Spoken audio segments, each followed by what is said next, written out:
বিশ্বনবী দাঁড়িয়ে খুতবা দিচ্ছেন, এক সাহাবী এসে বলেন, নবী, মদিনার মধ্যে পানি নাই, অনাবৃষ্টি, দুর্ভিক্ষ, আপনি একটু দোয়া করেন যাতে বৃষ্টি হয়। কিসের দোয়া?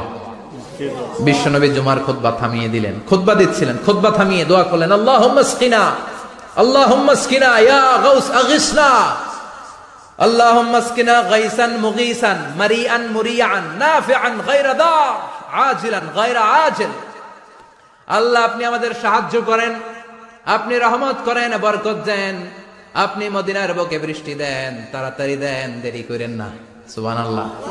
বিশ্বনবী দোয়া করতে দেরি, মুহূর্তের মধ্যে ঝুমঝুম করে বৃষ্টি নাজিল হয়ে মদিনাটা প্লাবিত হয়ে গেল। আকাশে মেঘ দেয় কে? বৃষ্টি দেয় কে? আল্লাহ মেঘ দে, পানি দে, ছায়া দে রে তুই, আল্লাহ মেঘ দে। পড়েন পড়েন, আল্লাহ মেঘ দে, পানি দে, ছায়া দে রে তুই, আল্লাহ মেঘ দে। সবকিছু দেয়ার মালিক কে? আল্লাহ। বৃষ্টি দেয় কে? মেঘ দেয় কে? বিশ্বনবীর দোয়ার বরকতে বৃষ্টি নামলো। শুক্রবার বৃষ্টি, শনিবার বৃষ্টি, রবি সোম মঙ্গল বুধ বৃহস্পতি শুক্র, এর পরের শুক্রবার পর্যন্ত টানা বৃষ্টি হলো। কারণ দোয়ার, বৃষ্টির দোয়া করছে, বৃষ্টি বন্ধ আর দোয়া তো করে নাই, চলতেছে। আল্লাহ কাছে নবী চাইছেন, দিতেছি, না করলে থামামু। সুবহানাল্লাহ কইবেন না?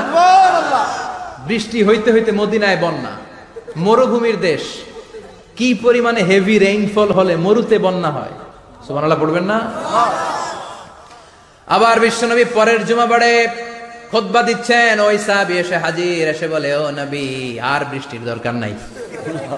যে বৃষ্টির দোয়া করতে বলেছিল সে এসে বলি, আর কিসের দরকার নাই? চিল্লায় বলেন, কিসের দরকার নাই? ও নবী, আর বৃষ্টির দরকার নাই, এবার বৃষ্টি বন্ধের দোয়া করেন। বিশ্বনবী আবার হাত তুলে বললেন, আল্লাহুম্মা হাওয়ালাইনা ওয়ালা আলাইনা, মানে আল্লাহ, আপনি বৃষ্টি দেন, তবে এই এলাকায় না, ডানে বায়ে সামনে পেছনে চারদিকে দেন। সাহাবীরা মসজিদ থেকে বের হয়ে দেখে মদিনার চারদিকে এরকম গোল একটা চাকতি, এই চাকতি দিয়ে নীল আকাশ দেখা যায়, আর ডানে বায়ে সামনে পেছনে প্রচন্ড ঝড় ঝন্ডার বৃষ্টি। মদিনার আকাশে এক ফোঁটাও বৃষ্টি নেই। চিল্লা এখন সুবহানাল্লাহ। এগুলো হচ্ছে বিশ্বনবীর খুতবার বরকত।